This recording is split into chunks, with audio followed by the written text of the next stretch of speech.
Hər kəsə salam. Bu günlərim insert tabında qaldığımız yerdən dərslərə davam edəcəyik.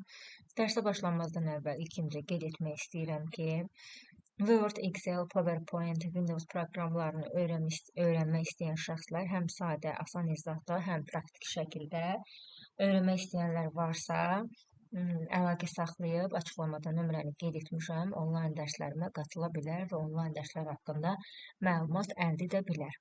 İndi isə keçək qaldığımız yerə. Mən axırıncı səfər cədvəl hissəsini izah etmişdim. Bugün isə digər əmrləri izah edəcəm. Əgər biz sənədə şəkil əlavə eləmək istəyiriksə, fərqi yoxdur. İstər kompüterin yaddaşında olan şəkilləri, istər internet vasitəsilə indi göstərəcəm necə şəkilləri sənədə daxil etmək istəyiriksə, insertdən Illustration qrupuna daxil olub Pictures əmrini seçməliyik. Buradan this device ilə mən kompüterin içərisində olan şəkili sənədə daxil edə bilərəm. Buradan onlayn formada daxil edirəm. Buradan isə artıq müxtəlif şəkillər var ki, onların birini seçib sənədə əlavə edə bilərik. Məsəl üçün, buradan bir şəkil seçək. Tutaq ki, belə bir şəkil sənədə əlavə eləmək istəyirəm. Şəkili seçəcəm, hansını istəyirəmsə. Buradan insert düyməsini klikləməliyəm. Baxın, sənədə şəkil əlavə oldu. Fikir verdinizsə, necə ki biz sənədə cədvəl əlavə etdiyimiz zaman 2 əlavə tab açılırdısa, şəkil əlavə etdiyimiz zaman da bir əlavə tab açıldı ki, biz buradakı, bu tabdakı əmrlərlə şəkil üzərində müxtəlif əməliyyatları yerinə yetirə bilərik, effekt verə bilərik, rəngini dəyişə bilərik. Yəni müxtəlif buradan hazır stillərdən istifadə edə bilərik. Baxın, müxtəlif formada. Əgər kənar xətti varsa, onu rəngləyə bilərik fərqli formada. Tutaq ki, buradan qalın da eləyə bilərik ki, görünsün. Qalın formasını seçə bilərik. Fikir verin, qalınlaşdı. Normal formasını seçsək, daha fərqli görsənəcək. Belə bir formanı seçək. Baxın, artıq dəqiq bilindi sarı rəng olması. Buradan effekt seçə bilərik. Yenə parıltı effekti və yaxud da kölgə effekti, yumşaq effekt.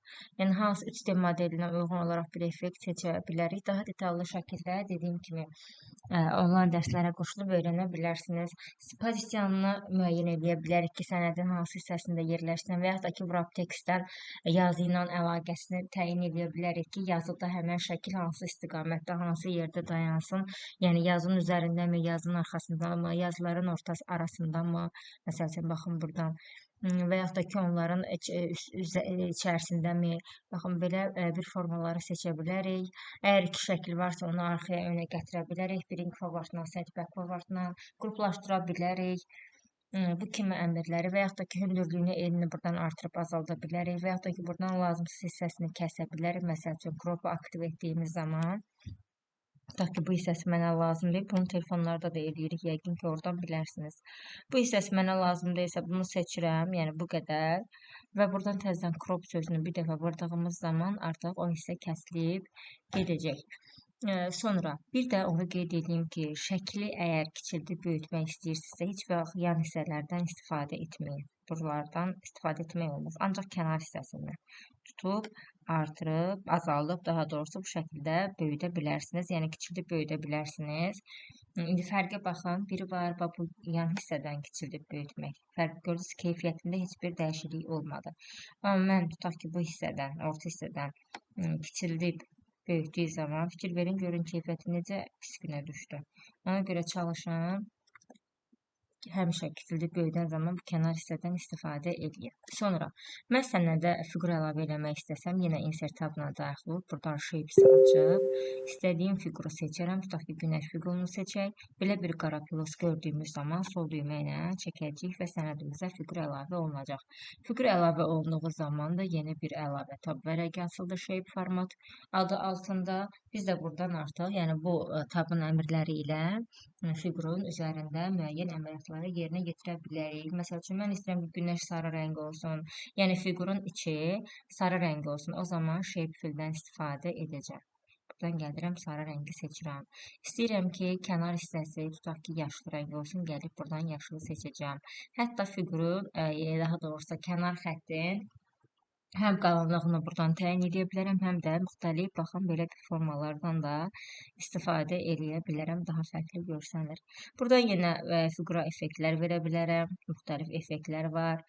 Yenə pozisiyasını, wrap tekstini bir fiquru önə gətirməyə, arxaya apara bilərəm və yaxud da ki, sənəddə, yəni səhifədə, vərəqdə yerinə təyin edə bilərəm, hündürlüyünü artırıb azalda bilərəm və sair. Bu kimi proseslər də, yəni bu kimi əməliyyatları da biz burada icra edə bilərik. Bu əmrlə isə Word Art Style olan qrupda isə mən əgər fiqurun üzərinə yazı yazmışamsa, həmin yazının rəngini, kənar xəttini və yaxud da ki, stilini artıq buradan fərqli formada edə bilərəm. Fikir verin, yəni bu sırf yazıya, fiqurun üzərində yazılmış yazıya aiddir.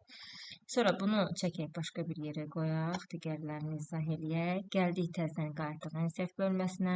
Mən əgər ağıllı qrafiklər əlavə eləmək istəyirəmsə, baxın, müxtəlif formaları var, hansı növləri var, hansını istəyirsinizsə sənədə əlavə edib, sənədinizi daha fərqli formada yaza bilərsiniz. Əgər diaqram əlavə eləmək istəyirəmsə, bunun da növləri çoxdur.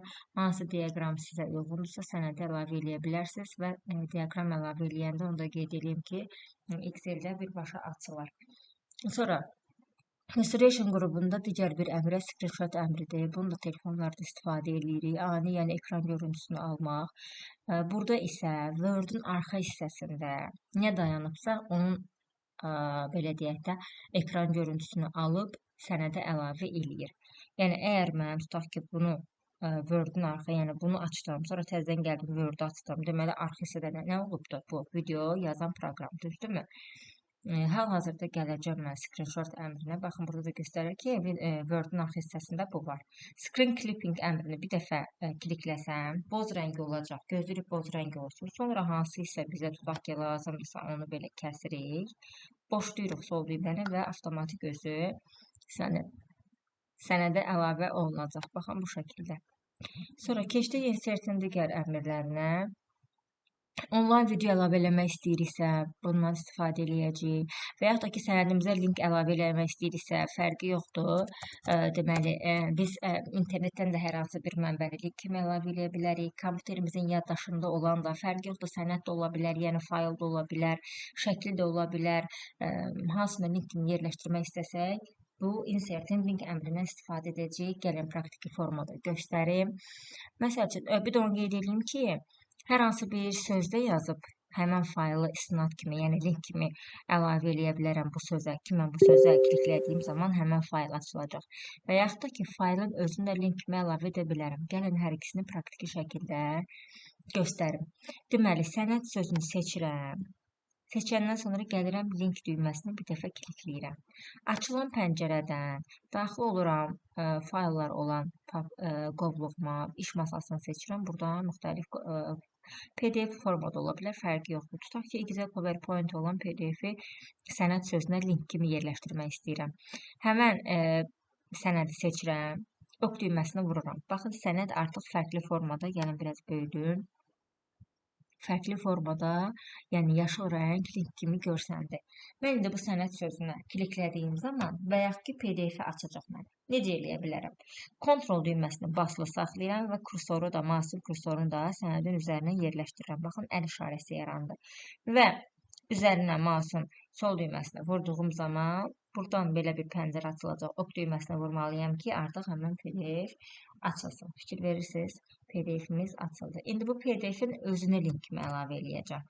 Bunun üçün nə edəcəyik? Yenə insertə daxil olacağıq. Linki seçib, yenə təzədən iş masasına daxil olub, sənədimi seçəcəm və ok düyməsini vuracam. Baxın, indi isə sırf sənədin gedilən yolu, yəni haradan hara daxil olmaq lazımdır. O isə yenə burada da kontrol düyməsini sıxılı saxlayıb, eynən mouse'un 2 dəfə sol düyməsini vuranda eyni bizə faylı, yəni daha doğrusu PDF-i açacaq. Fərqi yoxdur, siz bura fayl da əlavə eləyə bilərsiniz, şəkil də əlavə eləyə bilərsiniz və s. İnternetdən götürdüyümüz mənbə isə necə olacaq? Məsəl üçün, tutaq ki, mən daxil oluram.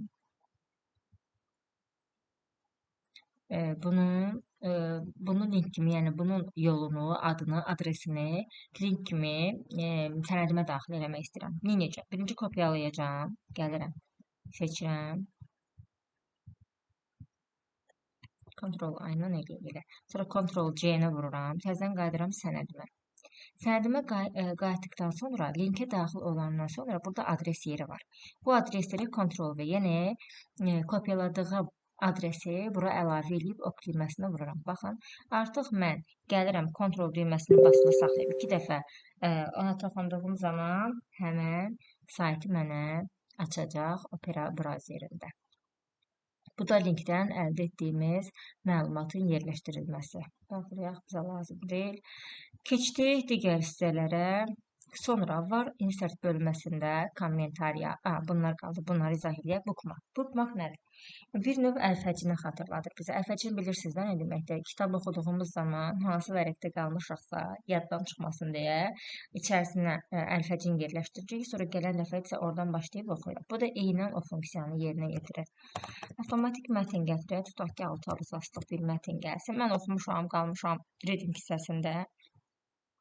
Təbii ki, sənədi bağlayıb yenidən açanda nə olacaq? Mənə readingdən kursor yanıb sönməyəcək ki, sən burada qalmışsan, gəl buradan başda oxu. Birinci səhifədə elə kursor 2 abzasda yanıb sönəcək. Onun üçün mən xatırlamaq üçün nə edirəm? Qaldığım yerdə mouse'un kursorunu gəlirəm, həmən cümlənin ilk hərfindən əvvələ yerləşdirirəm. Buradan bookmark'a daxil olub, buradan misal üçün qaldığım yer yazıram və add düyməsini vururam. Ondan sonra güya ki, biz artıq sənədi bağladıq, təzədən açdıq. Kursor burada yanıb sönüb.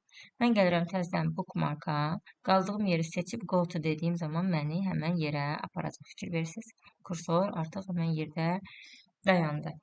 Bu da bookmark haqqında. Cross reference